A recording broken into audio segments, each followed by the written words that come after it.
4 पर ट्रेड करता है। मेरे ख्याल से ₹20 का स्टॉप लगाना चाहिए। ये 4000 का ज़ोन पार कर लेगा। शायद 4050 भी जा सकता है। Cummins India. कमिंस इंडिया गाबा सर की पिक। चंदन जी गुड मॉर्निंग, आपकी पिक।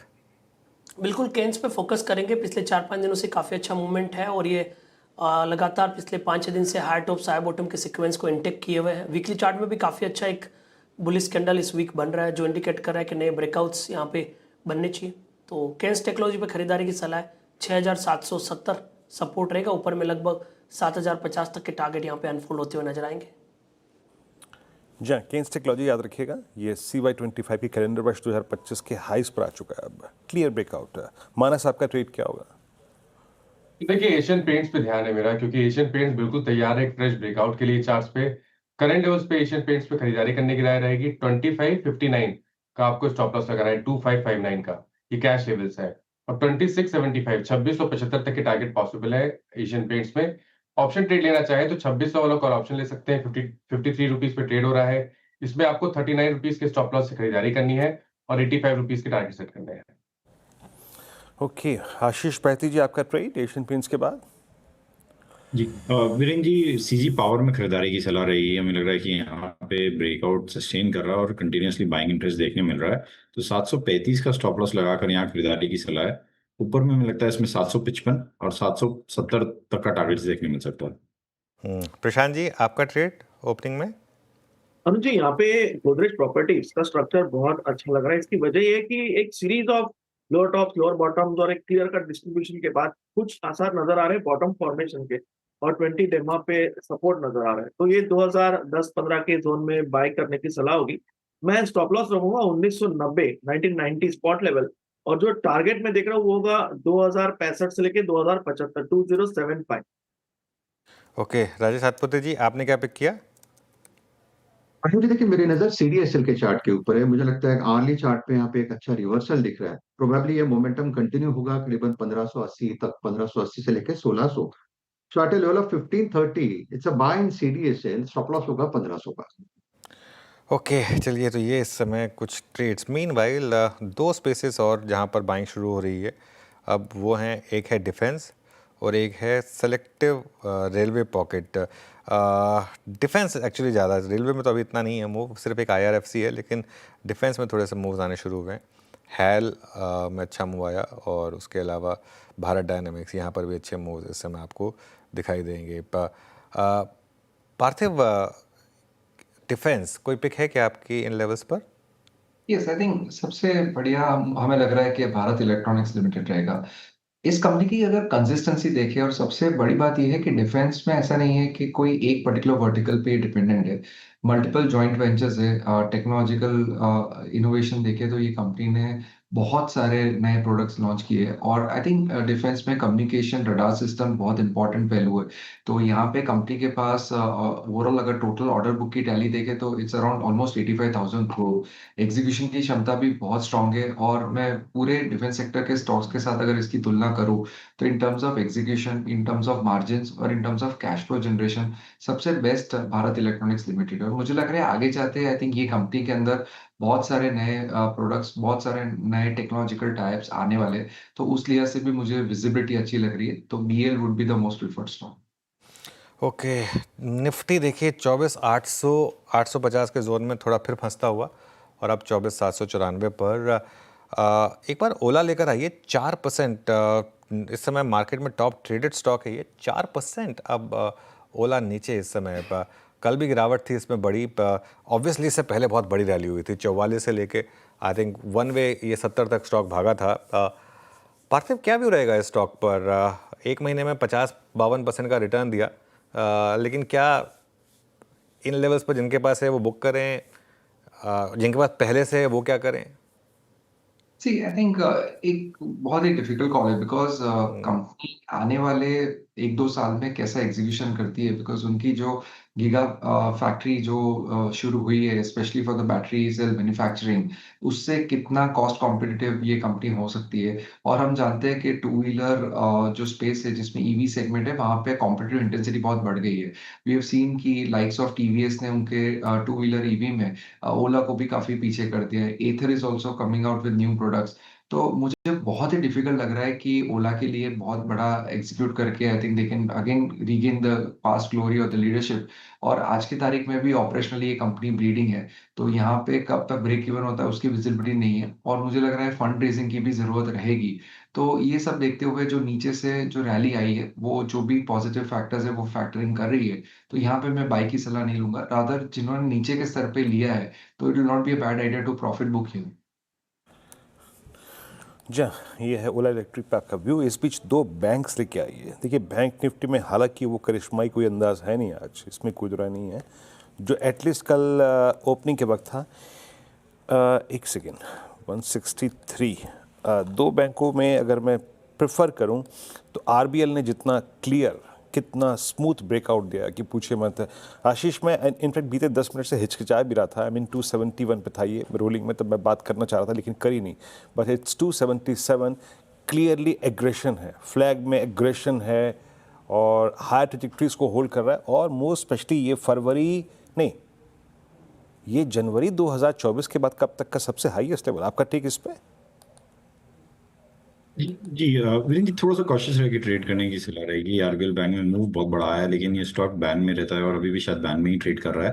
तो यहाँ पे जिनके पास है पोजीशन लॉन्ग में बने रहे, जो स्टॉप लॉस है उसे 267 का एसएल मेंटेन कर रहे हैं। ऊपर में मुझे लग रहा है जैसे आपका मोमेंटम बना हुआ 290 तक का जोन देखने मिल सकता है।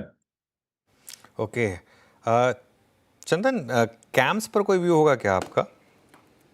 बिल्कुल, देखिए केम्स की बात करें तो केम्स भी कहीं ना कहीं बॉटम आउट अप्रोच बना रहा है। हम पिछले यदि 6-7 वीक की बात करें तो 2 बार इस काउंटर ने 3650 3640 के आसपास का सपोर्ट लिया। हालांकि अभी भी पिछले लगभग 25-27 दिनों से एक रेंज है, मल्टीपल हर्डल ऊपर में 3920 के आसपास है, बट जिस हिसाब से मैकेनिकल इंडिकेटर यहाँ पे थोड़े से फ्लैटिश हो रहे हैं, इंडिकेट कर रहा है कि शॉर्ट टर्म रिवर्सल यहाँ पे बन सकते हैं। तो अभी अग्रेसिव स्टेंस तो नहीं है, अग्रेसिव स्टेंस होगा जब 3920 के ऊपर निकलेगा, बट फिलहाल 3750 के सपोर्ट से एटलीस्ट 3900 तक के स्विंग के लिए इसको प्ले किया जा सकता है।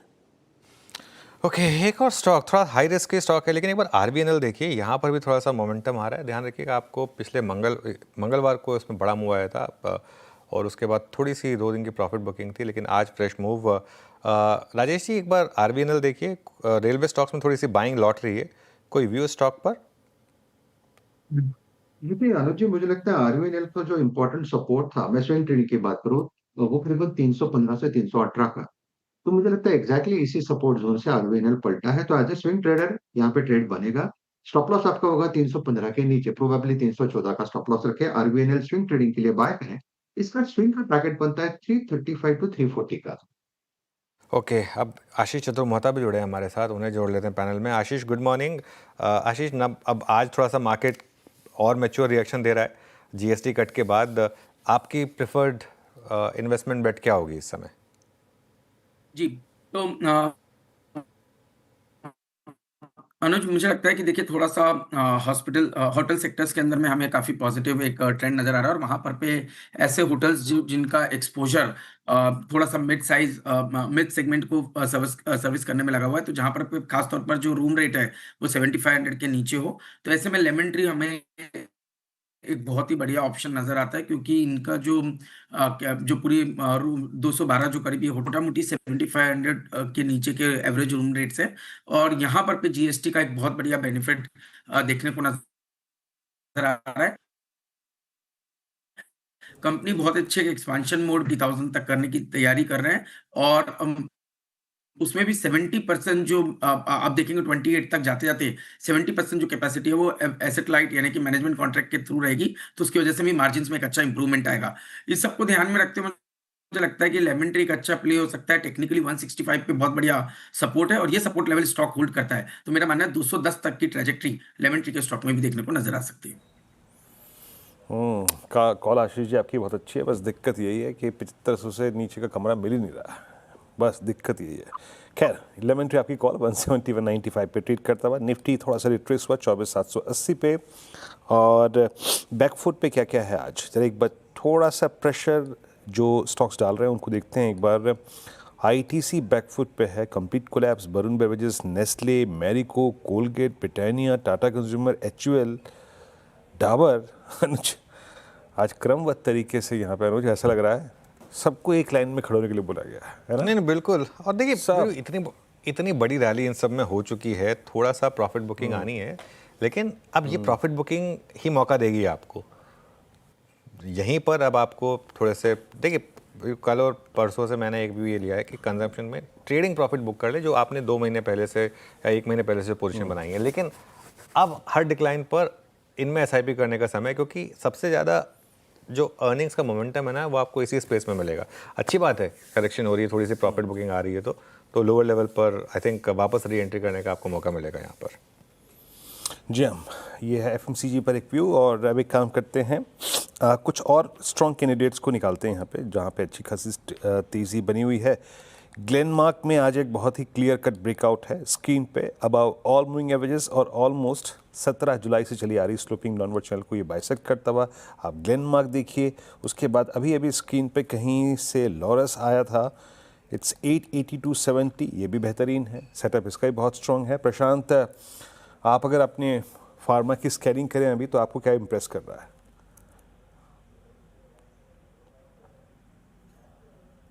जी वीरू जी, इनफैक्ट जस्ट मेरे रडार पे लॉरस ही आया था 1-2 मिनट पहले। इसकी ओपनिंग बहुत अच्छी लग रही है। दूसरी बात, काफी वक्त से एक जोन में कंसोलिडेट हो रहा है जो प्राइस एक्सेप्टेंस दर्शा रहा है। तो 880 885 के बीच जो ट्रेड कर रहा है, यहाँ पे हम बाय कर सकते हैं और स्टॉप लॉस हम रख सकते हैं करीबन 860 के नीचे, बिलो 860, जो कल के लो के आसपास था। यहाँ से मुझे लग रहा है हम 925 930 तक के लेवल्स भी कंफर्टेबली खरीद सकते हैं, जो कि प्रीवियस स्विंग आए थे। ओके, चलिए ये इस समय आपके लिए फार्मा पर एक व्यू। इसके अलावा और क्या अच्छा चल रहा है? आरबीएनएल स्पॉट किया था हमने, वो डे हाई पर आया। कैम्स डे हाई पर आया। मार्केट देखिए अभी भी 24,800 को रिस्पेक्ट कर रहा है, बस ये है कि उसके ऊपर जाने के लिए अभी तैयार नहीं है फिलहाल। थोड़ा सा बैंक निफ्टी की दिक्कत है, आईसीआईसीआई बैंक और एचडीएफसी बैंक, लेकिन इसके अलावा एक्स ऑफ दैट मार्केट अच्छा है एक्चुअली। काफ़ी स्टॉक्स है जहाँ अच्छे मोमेंटम आ रहे हैं। एक बार देखिए आप इरीडा का स्टॉक, सीडीएसएल, हुडको, काफ़ी स्टॉक्स हैं जो इस समय अच्छे खासे मोमेंटम में ट्रेड कर रहे हैं।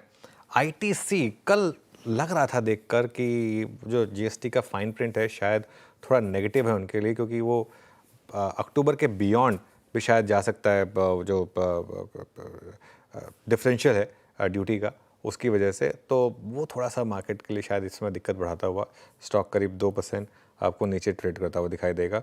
वैसे भी आज एफएमसीजी में प्रॉफिट बुकिंग है ही। वरुण बेवरेजेस एक और स्टॉक है जहां पर थोड़ी सी वीकनेस रही है, वो भी इस समय थोड़ा वीकनेस के साथ ट्रेड करता हुआ। एक स्टॉक और जहां पर अब इस समय फ्रेश मोमेंटम आ रहा है वो है आदित्य बिरला कैपिटल। एक बार एबी कैपिटल देखते हैं। आदित्य बिरला कैपिटल पर चंदन कोई व्यू होगा आपका एबी कैपिटल? बिल्कुल बिल्कुल, यहाँ पे पॉजिटिव व्यू है। इनफैक्ट काफ़ी अच्छा सेटअप यहाँ पे देखने को मिला है। लास्ट मंथ में भी काफ़ी अच्छा मोमेंटम था जब काउंटर ने 292 तक का मुंह दिखाया और अभी कंसोलिडेट कर रहा है पिछले लगभग 3-4 वीक से। सपोर्ट इंटेक्ट है, राइजिंग सपोर्ट को होल्ड यहाँ पे अच्छे से हो रहा है। तो मेरे हिसाब से 278 के सपोर्ट से यहाँ पे खरीदारी के मौके ढूंढने चाहिए। ऊपर में काउंटर कहीं ना कहीं 298 से लेके 302 तक के लिए तैयार हो रहा है। तो पॉजिटिव सेटअप है और मेरे को ऐसा मानना है कि ये काउंटर है, यहाँ पे स्ट्रेंथ और ये स्ट्रेंथ कंटिन्यू रहनी चाहिए। Okay, positive. आज का एक्सीडेंट ऑफ द डे अब तक तो है ओला इलेक्ट्रिक। अब 5% नीचे हो गया स्टॉक। देखिए आज सुबह अगर आपने हमारी टीम देखी थी जो दोनों प्लेयर्स की, उसमें क्लियरली आपको बताया गया था कि क्यों आज ओला नेगेटिव में रह सकता है। एक बड़ी रैली के बाद इसको T2T में शामिल किया जा रहा है, इस वजह से ये स्टॉक अब आपको देखिए काफ़ी सेलिंग प्रेशर में। और वॉल्यूम देखिए